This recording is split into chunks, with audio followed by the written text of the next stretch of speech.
Y como hablábamos de inicio, mis hermanos, hoy vamos a ver los libros de Eclesiastés y Cantar de los Cantares.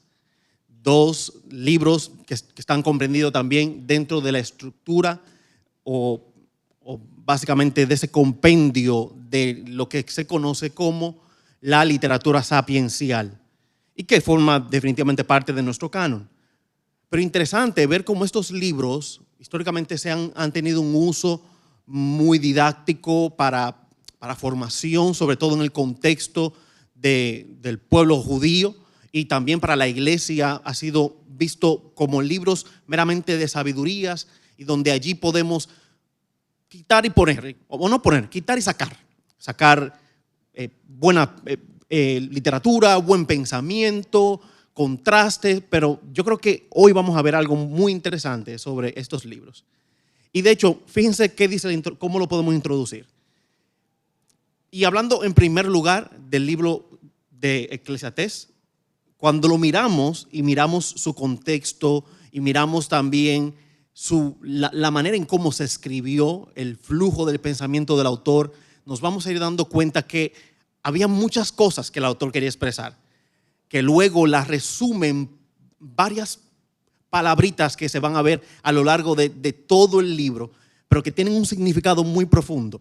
Pero si lo vemos en contraste con nuestro canon de manera completa, de los 66 libros, la historia que cuentan estos libros, recordar que cuando hablamos de nuestros libros canónicos son el compendio de nuestros libros de la Biblia y que ellos están puestos allí contando una sola historia, la historia de cómo Dios salva a pecadores por pura gracia en Cristo Jesús.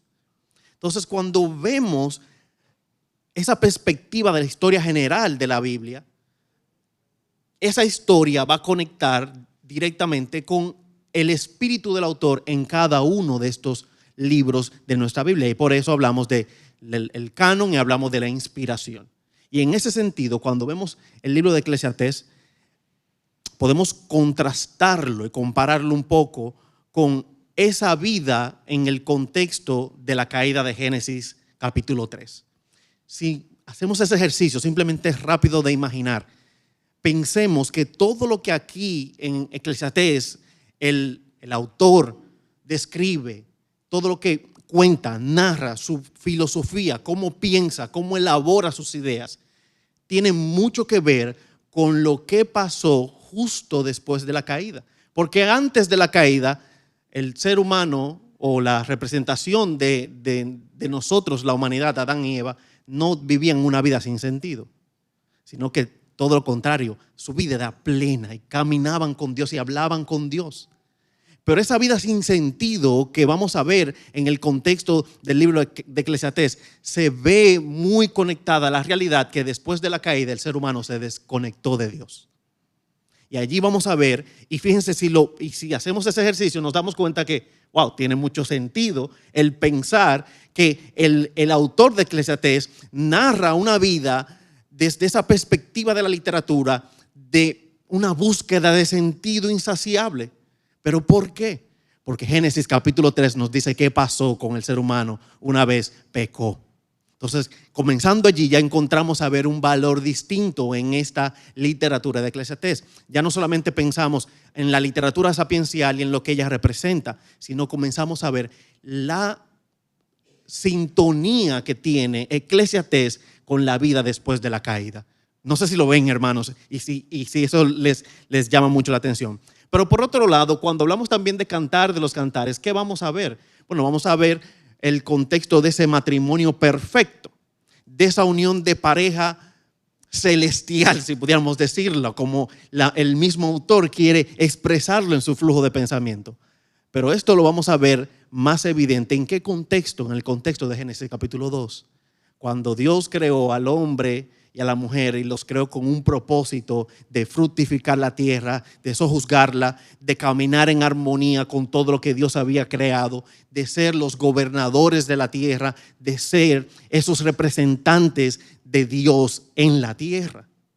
Y por eso el contexto del matrimonio ideal lo vamos a ver en Génesis capítulo 2. Sin embargo, sabemos que Génesis capítulo 3, como esa línea que marca la diferencia entre ese mundo creado por Dios bueno en gran manera y luego distorsionado por el pecado. De la misma manera, cuando nos acercamos a estos dos libros, Eclesiastés y también Cantar de los Cantares, ellos nos van a dar una perfecta referencia de lo que estaba pasando en Génesis 2 y 3. ¿Lo ven, hermanos? No sé si van conectando esa idea en esa línea. Entonces, cuando introducimos estos libros, de manera particular en la literatura sapiencial y también en lo que ellos representan para nosotros, la iglesia del siglo XXI, miremos siempre al leer esta literatura hacia el Génesis. Miremos hacia Génesis 2 cuando leamos Cantares. Miremos hacia Génesis 3 cuando leamos Eclesiastés, para que podamos tener mucha perspectiva y también conectar el espíritu del autor con el contexto de la distorsión del pecado y antes del pecado. Por lo tanto, ¿qué vamos a ver a la luz de esta introducción y de los libros que estamos estudiando la mañana de hoy? Vamos a ver 4 cosas de manera muy resumida, como siempre, tratando de traerlo a alto nivel, pero la sustancia más importante de este estudio. En primer lugar, vamos a ver en el contexto de Eclesiastés, vamos a ver la búsqueda de significado de la vida, que esto está dentro de los capítulos del 1 al 2:23. Luego vamos a ver un cambio de mentalidad. Todo es valioso si un Dios soberano gobierna el universo. Eso lo vamos a ver en Eclesiastés capítulo 2, versículo 24 al 26. Y por último, en el contexto de Eclesiastés vamos a ver el dilema de la maldad. Teme a Dios y guarda sus mandamientos, porque esto es el todo del hombre. Y eso se desarrolla en el resto del libro de Eclesiastés desde el capítulo 3 en adelante de manera muy particular. Y por último, vamos a ver solamente de manera resumida y aplicada todo el contexto de Cantar de los Cantares, resumido en una idea: el cántico de Cantar de los Cantares, el cortejo, la ceremonia de boda y la consumación del matrimonio. Y esto sería básicamente como lo que vamos a ver en la mañana de hoy, si el Señor así nos los permite. Y un poco de contexto de Eclesiastés. Cuando vamos a Eclesiastés, hermanos, en primer lugar, no tenemos evidencia suficiente que podamos decir Salomón es el autor del libro de Eclesiastés, pero como habla de un hijo de David, se asume que estamos hablando justo de Salomón. Por eso muchos teólogos han coincidido en ese aspecto y lo aceptan de esa manera, en que la autoría del libro podamos asumir que es de Salomón. Pero también este libro, en su contexto histórico, fue utilizado siempre dentro de la literatura sapiencial como metodología didáctica de enseñanza a los niños judíos y sobre todo a todo el pueblo en sentido general. Se utilizaba en una estructura que no necesariamente es la estructura que tenemos hoy en nuestra Biblia o en nuestro canon inspirado, pero una estructura didáctica que incluso el mismo Jesús la recibió de esa manera a nivel de enseñanza. Y era que el libro de Eclesiastés se utilizaba para enseñar después de haber visto todo el contexto de la generación postexílica. Recuérdense que cuando hablamos de la generación postexílica, ¿qué hablamos? Hablamos de todo lo que vimos a nivel del contexto histórico narrativo de los libros como Jueces, de los libros como Reyes, Crónicas, que relatan los eventos principales de la vivencia del pueblo post exilio babilónico. ¿Por qué en la didáctica judía se utilizaba Eclesiastés justo después de la narrativa postexílica? Porque el contraste de la vida de la caída, esa vida de Génesis capítulo 3 y el dilema de la vida sin sentido, lo conectaban justamente con que el pueblo de Israel había perdido el sentido de la vida y había perdido el sentido y la esencia de identidad como pueblo de Dios una vez fueron a la cautividad y al exilio. Entonces era una metodología un poco didáctica de enseñanza desde la perspectiva cultural del pueblo. No es la inspirada, cuando decimos no es la inspirada, porque hoy tenemos ubicado el libro de Eclesiastés justo en donde van los libros sapienciales, pero no utilizamos esa metodología para verlos, sino que el pueblo en su contexto lo usaba así. Y esto nos sirve a nosotros hoy también para solamente meditar en cómo la realidad que tiene el libro de Eclesiastés de manera implícita en esa vida sin sentido, el pueblo de Israel lo utilizaba para contrastar con la realidad de una vez fueron desterrados, una vez fuimos exiliados, una vez fuimos cautivos, y eso nos quitó el sentido de la vida. Que de repente, si lo vemos y de manera aplicada a la narrativa de la salvación, yo creo que todos en algún momento hemos sido también cautivos, pero cautivos en este sentido del pecado. Y por eso cuando nos acercamos a este tipo de literatura, también la vemos con el mismo desdén que el pueblo de Israel la veía cuando hablaba de la cautividad como contraste de su identidad. Hoy nosotros, la iglesia del Señor, no lo vemos como Israel, pero lo vemos de que también un día éramos cautivos del pecado. Entonces, eso es en la parte de contexto. Por lo tanto, si quisiéramos resumir de manera súper rápida, ¿cuál es el tema principal del libro de Eclesiastés? Podemos decir lo siguiente. En primer lugar, ¿cuál es el significado de la vida? ¿No es todo fugaz, vacío, inútil y vano? Ya que todos estamos corriendo hacia la muerte. Fíjense aquí un poco esa cruda realidad, y es lo que vamos a estar viendo, cómo el autor en su flujo de pensamiento presenta de manera sistemática hasta llegar a un contraste interesante que lo vamos a ver al final. Por lo tanto, con esto comenzamos en el capítulo 1, y es bueno que siempre vayan teniendo, además de su folleto, su Biblia a mano, y así lo que vamos viendo también lo van hojeando. Por un tema de tiempo, claro, no podemos hacer el ejercicio completo, pero sí vamos haciendo una dinámica que les permita también a ustedes contrastar lo que aquí estamos diciendo. Bueno, en el capítulo 1, los versículos del 1 hasta el capítulo 2 al 23, vamos a ver que en el flujo del autor, desde el flujo de pensamiento del autor, su espíritu, presenta esa realidad del contraste de una vida que busca sentido. Más que una vida sin sentido, una búsqueda del significado de la vida, del valor de la vida, del propósito de la vida.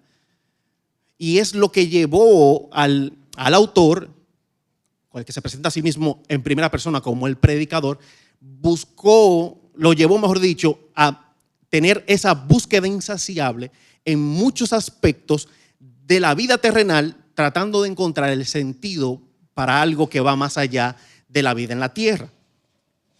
Vamos a ver ese contraste entre los placeres, por ejemplo, cómo el autor se presenta a sí mismo disfrutando de todo tipo de placer, de lujo, y de hecho ese contexto de la vida de los placeres, los lujos, las riquezas, la prosperidad es uno de los principales hallazgos, si pudiéramos decir así, que nos permite considerar, o que permite principalmente a los teólogos y a los eruditos, considerar que la autoría de todo Eclesiastés le corresponde a Salomón, viéndolo en contexto de que dentro de los hijos de David, como descendencia de reinado, fue aquel que experimentó la mayor cantidad de prosperidad económica. Entonces, en ese sentido, cuando vemos que el predicador o el autor se presenta a sí mismo disfrutando de todo tipo de excesos con un objetivo, y era encontrar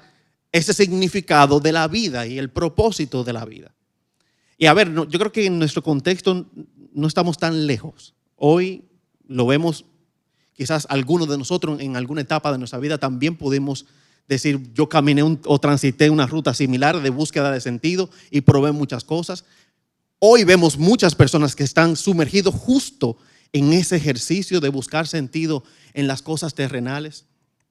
Pero como hablábamos al principio en la introducción, cuando nos acercamos al libro de Eclesiastés y vemos esa búsqueda de sentido y ese contraste de buscar el sentido en las cosas cerradas, en los lujos, el placer, el disfrute, los excesos, las riquezas, eso nos tiene que llevar de manera directa, hermanos, a ese contexto de que el hombre y el ser humano en sentido general fue creado para que tenga un propósito.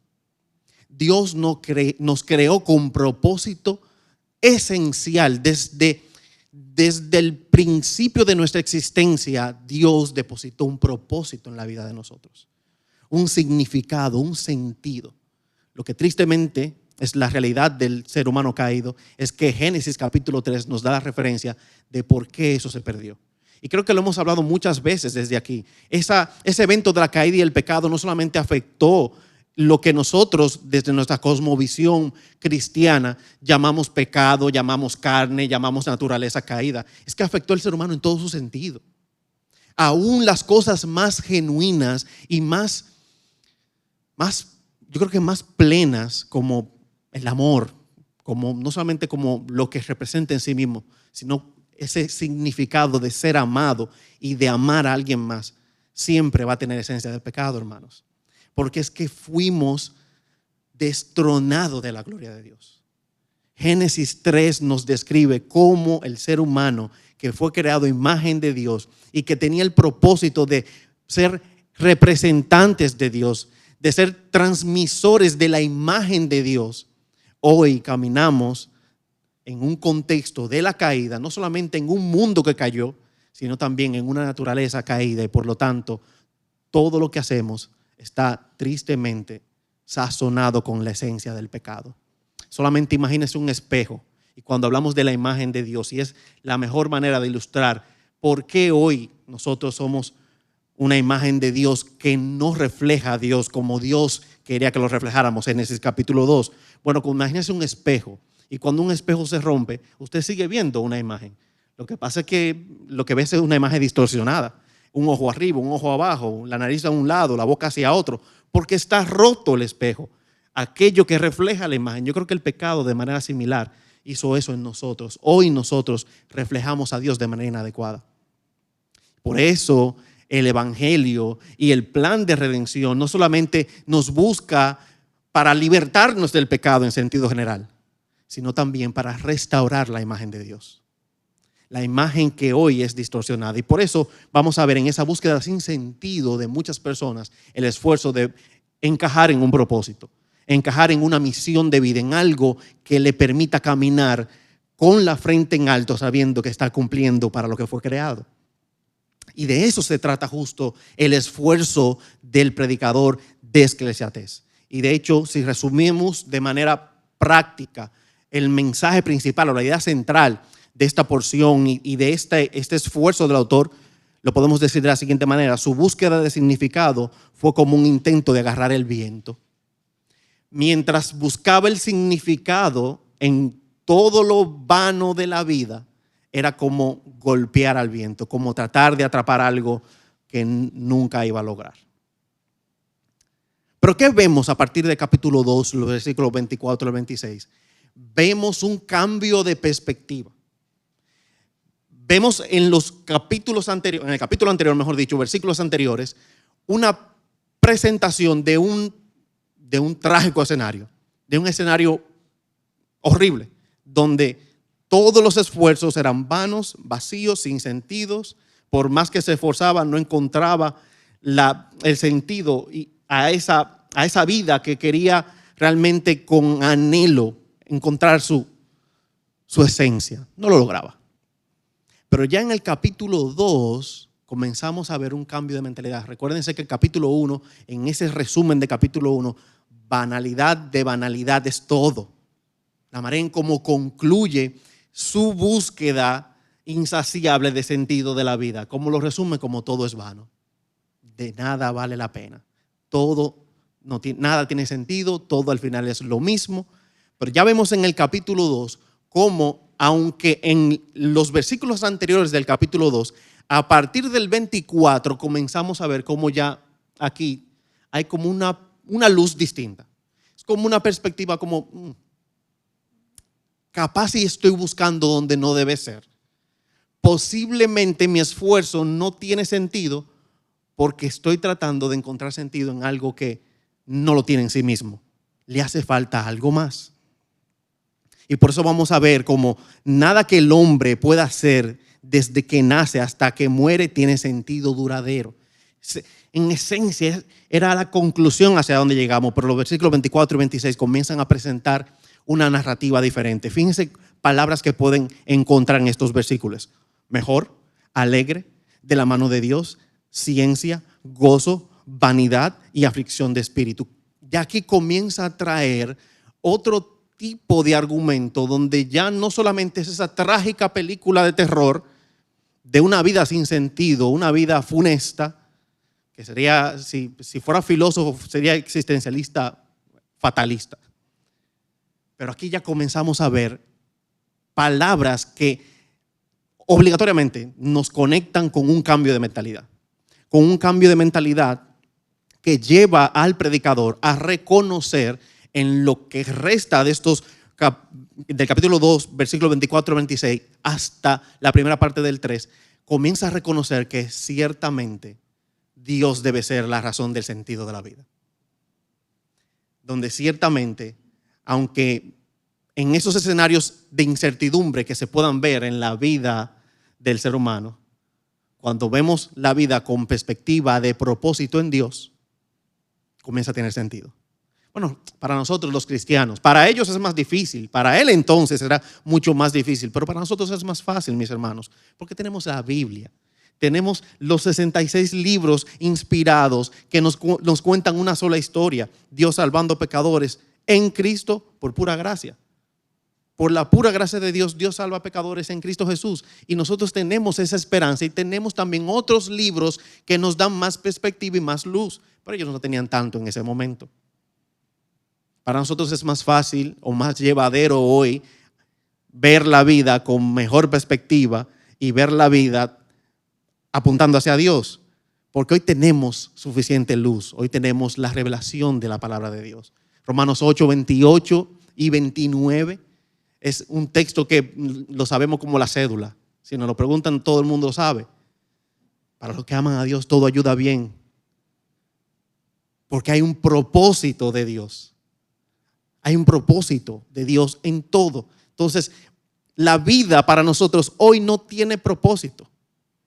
Pero a ver, hermanos, ¿cuántos de nosotros en algún momento no nos hemos sentido que estamos caminando sin propósito? Y a veces incluso ya en la vida de este lado del evangelio, a veces nos hemos sentido como que estamos simplemente caminando sin rumbo o en piloto automático, para ser un poquito más noble, ¿verdad? Como en piloto automático, algo muy mecánico, nada dinámico.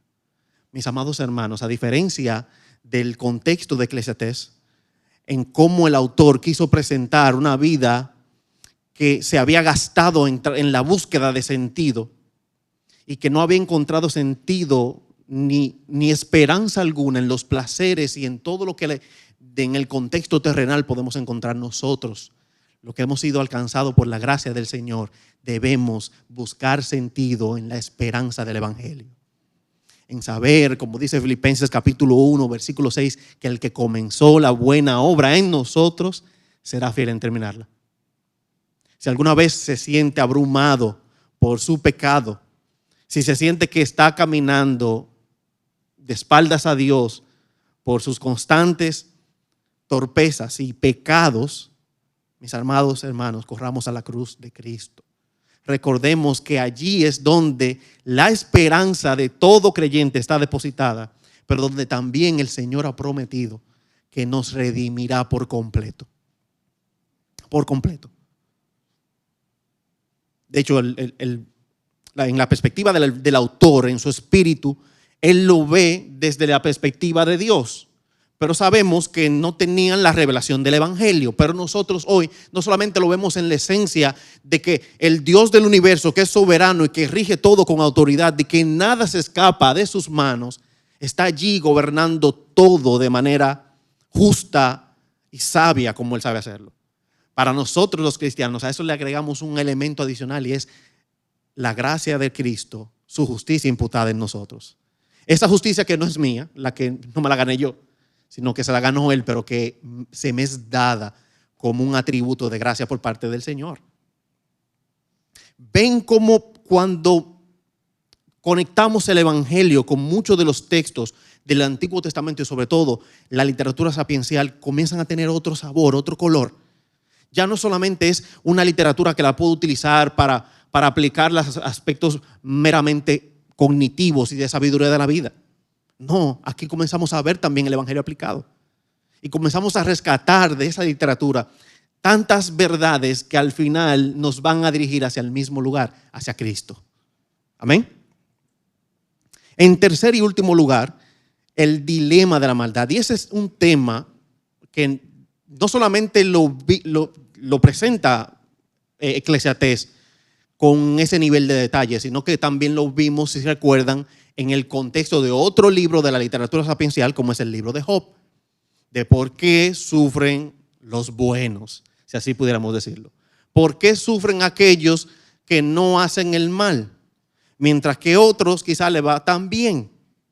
Y vimos en ese ejercicio con Job cómo el dilema del dolor y del sufrimiento también se conecta directamente con la esencia de la soberanía de Dios. Y es lo que justo también Eclesiastés logra, digamos, no descifrar, pero logra también reforzar, aunque como decíamos, en la metodología didácticamente hablando, de cómo estaba ubicado Eclesiastés para el ejercicio de enseñanza judía, no necesariamente estaban tan cerca Job y Eclesiastés. Pero sí aquí vemos ya en lo que es el canon para nosotros, o el orden que tenemos en nuestra Biblia inspirada, sí tenemos a Eclesiastés y a Job en un mismo contexto de literatura sapiencial y le estamos dando el mismo uso. Y en ese sentido, cuando nos acercamos a Eclesiastés, habiendo ya visto Job como lo vimos, para nosotros es más fácil ver que la conclusión del capítulo 3 en adelante, hasta el último de los capítulos del libro de Eclesiastés, comienzan a desmontar los principales argumentos que el mismo autor se había puesto en el capítulo 1 sobre la banalidad de la vida y la vida sin sentido. Del 3 hasta el último de los capítulos de Eclesiastés, él mismo lo comienza a desmontar aplicando la soberanía de Dios a todos los eventos de la vida. Como Dios es soberano, como Dios rige el mundo, como Dios gobierna el mundo. Como en la voluntad de Dios las cosas ocurren, pero no buscan, o mejor dicho, no son eventos sin propósito, sino que todo tiene un propósito en la vida. Pero definitivamente los capítulos del 3 en adelante, allí se ve el dilema del dolor, se ve el dilema del sufrimiento, de por qué sufren los buenos o por qué sufren los justos, así como lo veía Job, de por qué sufre el que no debe sufrir, si pudiéramos decirlo de esa manera. Ese es en esencia lo que vamos a ver en la última parte, pero que de la misma manera es como ese ejercicio que vimos en Job comienza a ser respondida por el predicador, porque aquí no vemos, a diferencia de Job, que sí vemos esa entrada de Dios en la narrativa y Dios respondiéndole a Job, aquí no vemos este ejercicio. Aquí vemos al predicador hablando en primera persona y luego lo vemos hablando en tercera persona, como si se estuviera hablando él a sí mismo y luego respondiéndose a sí mismo. Entonces, este ejercicio nos dice que definitivamente en el capítulo 2, versículos de 24 al 26, que hubo un cambio de mentalidad. No sé si usted se ha atrapado a usted mismo, pero en algún momento usted dice, pero acá, ¿y qué es lo que te pasa? ¿No? Pero acuérdate por Dios. A veces me pasa a mí que digo, pero Dios te ayudó en este escenario, ¿por qué no te va a ayudar en este también? Adelante, mi hermana.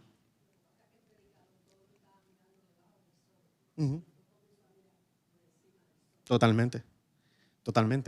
Dice nuestra hermana que el predicador estaba viendo todo desde la perspectiva de la tierra, debajo del sol, y luego lo comienza a ver todo por encima del sol. Pero en adición a eso, también llegó a ese punto de la encrucijada de la vida donde, ¿usted sabe cómo cuando una gente toca fondo?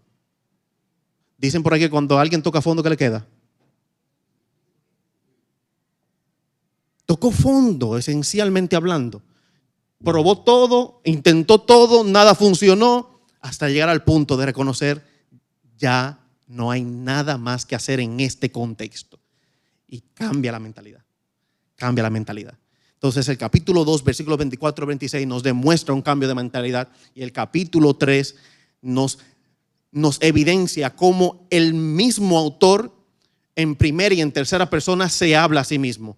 Mientras se cuestiona, luego se responde sobre la soberanía de Dios, el gobierno de Dios, y un gobierno de Dios, no de un tirano. Y fíjense lo interesante, como en la metodología judía, cuando hablaban del libro de Eclesiastés para la didáctica, particularmente hablando, lo utilizaban en el contexto después del exilio.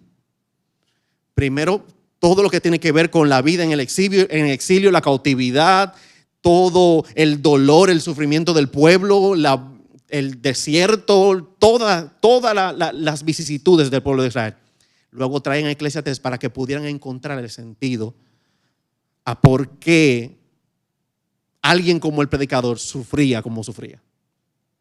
Pero en el caso de nosotros lo vemos en el contexto del evangelio. El contraste es totalmente distinto. Mientras ellos lo utilizaban para enseñar que el dolor, el sufrimiento, la búsqueda de sentido y esa vida sin sentido tenía una razón en el contexto del pueblo, y era que habían sido cautivos y habían sido desterrados y su identidad había sido secuestrada por los babilónicos. Para nosotros es totalmente diferente. Para nosotros lo apuntamos hacia dónde, hacia el evangelio. Porque a ver esta búsqueda sin sentido de la vida, a ver estos esfuerzos de entender la soberanía y el gobierno de Dios, lejos de correr hacia el peor de los escenarios, corremos hacia el de la esperanza en Cristo Jesús. A saber que sí, esa es la realidad, porque nuestra esperanza no puede estar en lo terrenal, sino en lo del cielo. Yo no miro hacia atrás pensando en la trágica realidad de mi vida. Yo miro hacia adelante pensando en la esperanza que me aguarda en Cristo Jesús. Y utilizo Eclesiastés simplemente como la línea que divide un mundo y el otro. El mundo sin Cristo y el mundo con Cristo. ¿Ven, mis hermanos, cómo en la soberanía del Señor estos libros no están ahí simplemente para que la Biblia sea más gordita? No están ahí para que tengamos más páginas. Están ahí porque al final todo nos apunta a Cristo. Todo nos apunta a la promesa del Salvador. Por lo tanto, y resumimos con esto, o concluimos esa idea de los capítulos 3 en adelante de la siguiente manera. Tal vez parte del problema del mal es una mala comprensión de lo que realmente es bueno. Como un juego de palabras. Posiblemente el problema del dolor y el dilema del dolor no es necesariamente un problema dentro de la idea del dolor en sí mismo. Quizás es que no tenemos una apreciación adecuada de lo bueno. Y de repente, la manera en la cual nosotros pudiéramos decir, ¿cómo la Biblia me ayuda en esa idea? Recordemos por un momento qué dijo Jesús en el Getsemaní.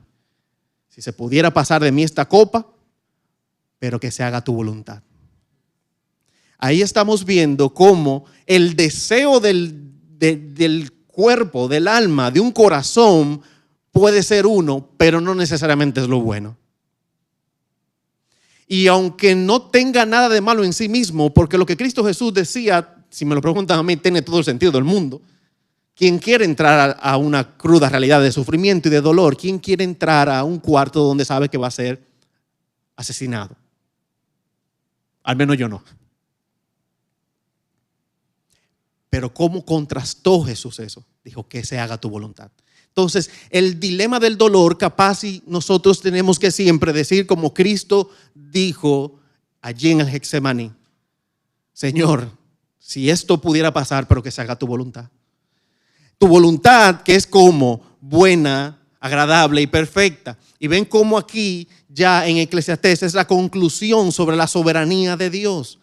El Dios soberano que rige todo tiene un carácter revelado, y es que es un Dios de bondad, de misericordia y de justicia. Entonces, aunque no me guste mucho esto, es mejor lo que Él quiera. Y hacia allá también nos lleva a la conclusión a alto nivel de lo que es esta panorámica del libro de Eclesiastés, que lo acabamos de ver en 3 puntos principales, y luego vamos a concluir un poco con una idea general de ambos libros. Habiendo dicho esto, hermanos, y por razones de tiempo me adelanto un poco más, vayamos a Cantar de los Cantares. Y cuando hablamos del contexto de Cantar de los Cantares, yo creo que también en la introducción lo mencionamos de manera muy resumida, pero dentro de la literatura sapiencial este es uno de los libros que siempre se ha utilizado para hablar sobre el contexto del matrimonio. Y es que definitivamente eso es lo que vemos allí. Vemos en primer lugar para la iglesia cristiana de nosotros, del siglo XXI, y me encanta, quizás el Señor en esa sabiduría infinita que le caracteriza, lo vio en el tiempo. Para la iglesia cristiana del siglo XXI, Eclesiastés Cantar de los Cantares describe claramente, con punto y coma, cómo debe ser la relación de un matrimonio entre ¿quién? Entre un hombre y una mujer. Porque hay muchas cosas que quieren que le llamen matrimonio. Hoy le quieren llamar matrimonio un montón de cosas. Pero nuestro Dios nos describe por medio de su palabra inspirada el perfecto contexto de un matrimonio de un hombre y una mujer, como debe ser. Entonces eso es bueno.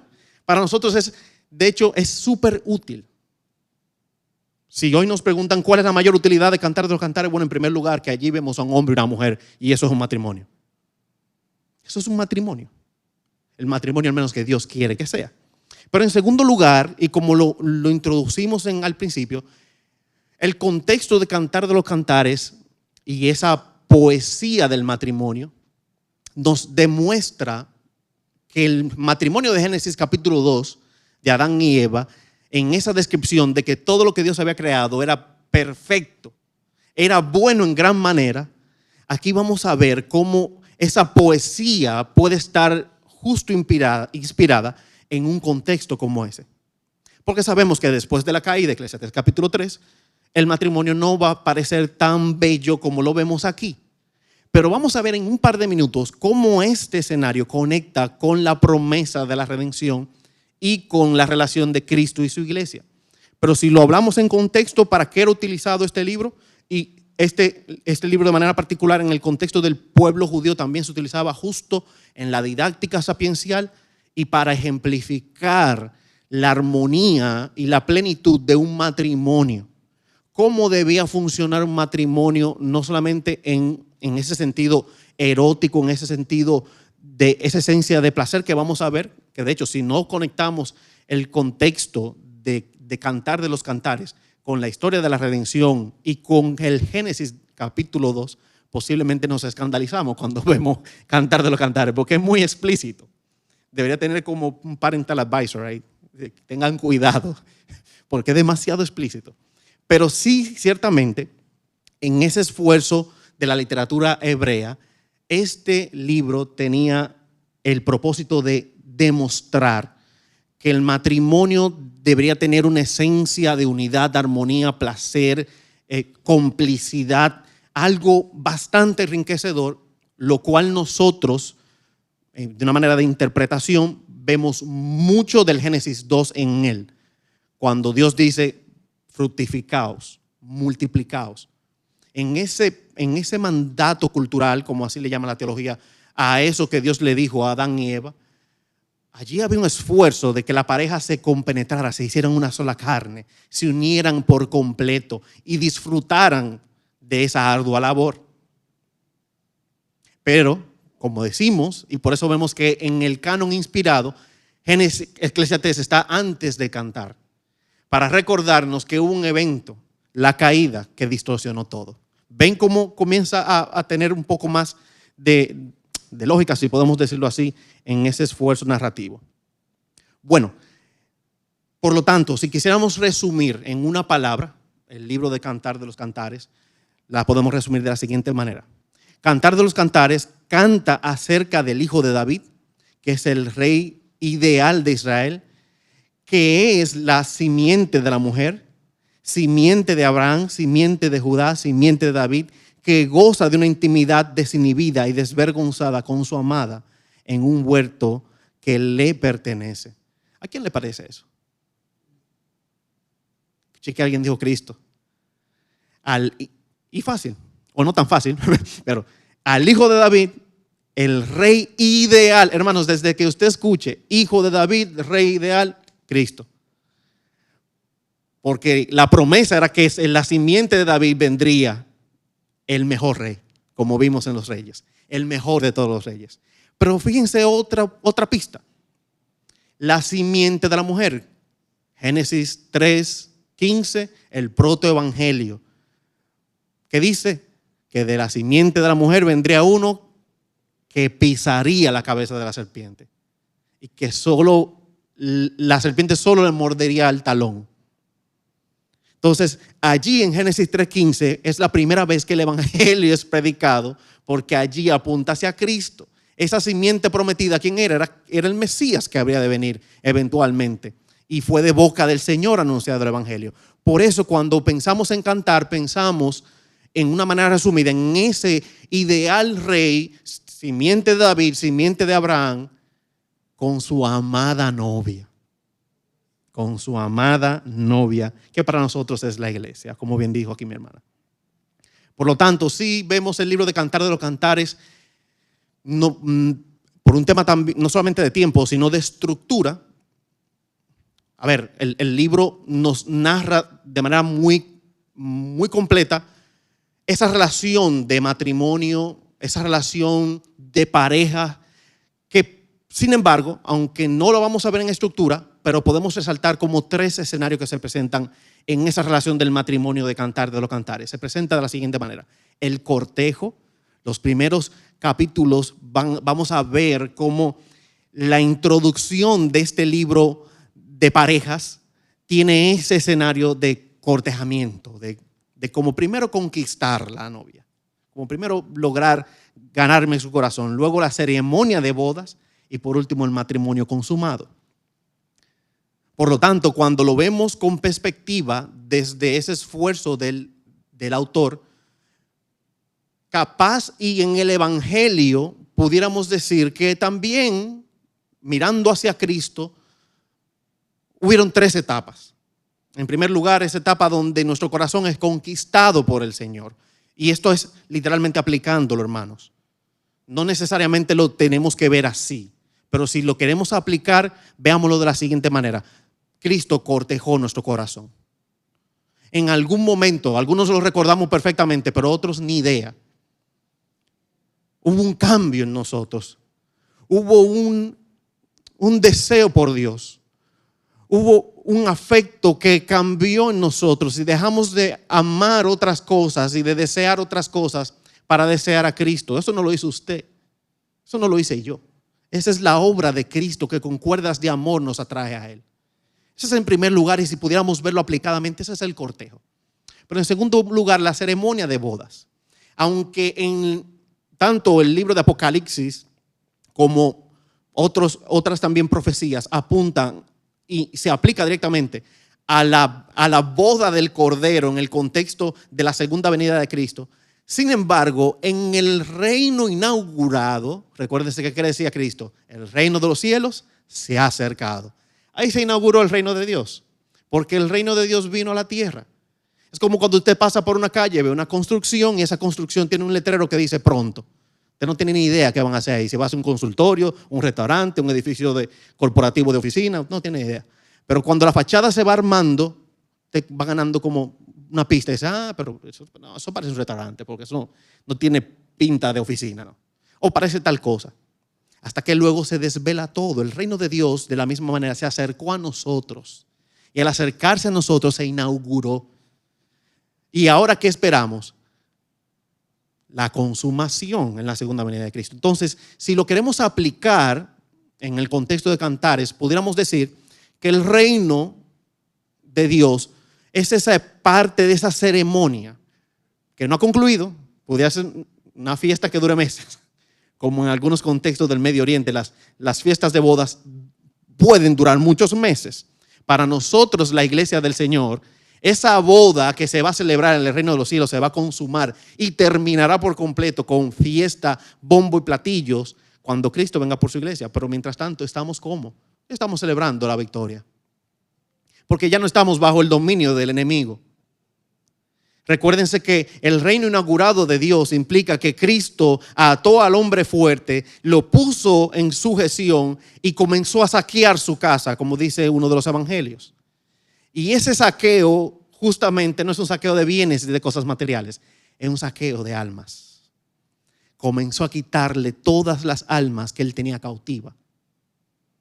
Y aunque él es el príncipe de la potestad de este siglo, y recuérdense que en la escatología de Cristo, el presente siglo malo y el siglo venidero, aunque este presente siglo malo todavía vemos al enemigo reinar, Cristo prometió volver y cuando vuelva, su reinado se habrá acabado por completo. Entonces hoy vemos en el reino inaugurado que se celebra una victoria, la victoria del pecado. Y a ver, estamos, ojo, no digan el hermano Angel, Estamos aplicando. Esto es aplicación, esto no es interpretación. La interpretación es una, la aplicación son múltiples. Aquí estamos aplicando cómo esa estructura de cortejo, ceremonia de boda y el matrimonio consumado que narra el libro de Cantar de los Cantares encuentra un espacio en la vida de la iglesia de nosotros, en el contexto del evangelio. Por lo tanto, si lo vemos desde esa perspectiva, el cortejo, Cristo conquista nuestros corazones, la ceremonia de bodas, desde que nos salvó comenzó la fiesta, porque ya no estamos sujetos al dominio del pecado, sino que hoy estamos con Cristo y hoy celebramos con Él la victoria de Cristo en la cruz, y por eso la fiesta comenzó hace tiempo. Pero esperamos la consumación total, que es una vez Cristo vuelva. Por eso, si resumimos todo el ejercicio del libro de Cantar de los Cantares en ese esfuerzo de presentar no solamente un matrimonio ideal, Génesis capítulo 2, sino algo que aplica a la iglesia hoy entre Cristo y la iglesia, su relación directa, lo decimos de la siguiente manera. Así que este libro es al mismo tiempo un comentario acerca del significado que el hombre y la mujer estén desnudos y sin vergüenza, y la celebración del amor de Dios por ellos o por nosotros. Esa idea de desnudos y sin ninguna vergüenza de Génesis capítulo 2, ¿qué nos dice en ese contexto de Génesis, hermanos? Que el hombre todavía no había pecado y por lo tanto no había vergüenza en ellos. Entonces, si vemos en esencia qué está diciendo allí, lo que está diciendo es que el pecado no había entrado aún. Para la relación de Cristo y la iglesia, aunque ya el pecado entró, ya no nos gobierna. Y porque no nos gobierna, caminamos con Cristo en la victoria de Cristo, pero hoy caminamos con Cristo sin vergüenza. Nosotros no podemos avergonzarnos de venir ante el Señor con nuestras faltas, con nuestros pecados, porque ya Él lo conoce. Pero no solamente Él lo conoce, Él pagó por ello, mis amados hermanos. Así que esa vergüenza que separa al hombre de Dios y que marca un abismo entre Dios y el hombre, para la iglesia ha sido redimida. La iglesia hoy ha encontrado paz para con Dios, gozo en el Señor, y todo ánimo de vergüenza ha sido quitado de nosotros, porque sabemos que nuestra vida está en las manos de nuestro perfecto Salvador Cristo Jesús, y que hoy Dios me ve como justo, no por mis obras, sino por la obra de Cristo. Amén, mis hermanos. Estamos hablando del evangelio. Estamos hablando de nuestra esperanza. Y hoy entramos a la presencia de Dios con convicción, con plena certidumbre de fe, de que en primer lugar nuestros pecados han sido perdonados todos y de que el Señor nos escucha. Por eso la idea de esa desnudez y sinvergüenza no lo veamos simplemente en el sentido literal de la palabra. Apliquémoslo. Busquemos una aplicación para eso. Y la mejor manera de aplicar todo esto que estamos hablando del contexto de Cantar de los Cantares es relacionarlo con la obra de Cristo, el evangelio y su misericordia para con nosotros. Amén. Hermanos, conclusión. Ustedes saben que en 40 minutos no es fácil traer 2 libros.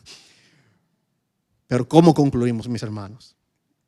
Concluimos de la siguiente manera. Así que el libro, hablando de Eclesiastés, lo podemos usar para múltiples cosas. Pero lo primero para lo cual debemos usarlos es para como una ruta hacia el evangelio, como una ruta hacia la vida en Cristo, como una ruta que nos lleva hacia un contraste en la vida sin sentido y la vida con mucho sentido en Cristo Jesús. Utilizamos Eclesiastés para mirar hacia la esperanza de Cristo, para mirar de dónde Dios nos sacó y hacia dónde estamos mirando hoy, que todo el propósito de nuestra vida se encuentra en Cristo Jesús. Pero en segundo lugar, y hablando de la conclusión de Cantar de los Cantares, lo vemos como esa poesía, mis hermanos, como esa poesía que narra la boda de ese hombre perfecto y esa novia perfecta. Que esa novia somos nosotros, la iglesia, y que como Filipenses 1:6 promete, el que comenzó la buena obra la terminará. Y Él nos presentará, como dice Efesios, delante de Dios perfectos. perfecta. Cristo presentará a su iglesia delante del Padre perfecta. Y de esa misma manera nosotros vemos en ese matrimonio perfecto, ese matrimonio romántico lleno de gozo y de placer, vemos la realidad de la iglesia, cómo seremos presentada delante del Señor por la obra de Cristo. Amén.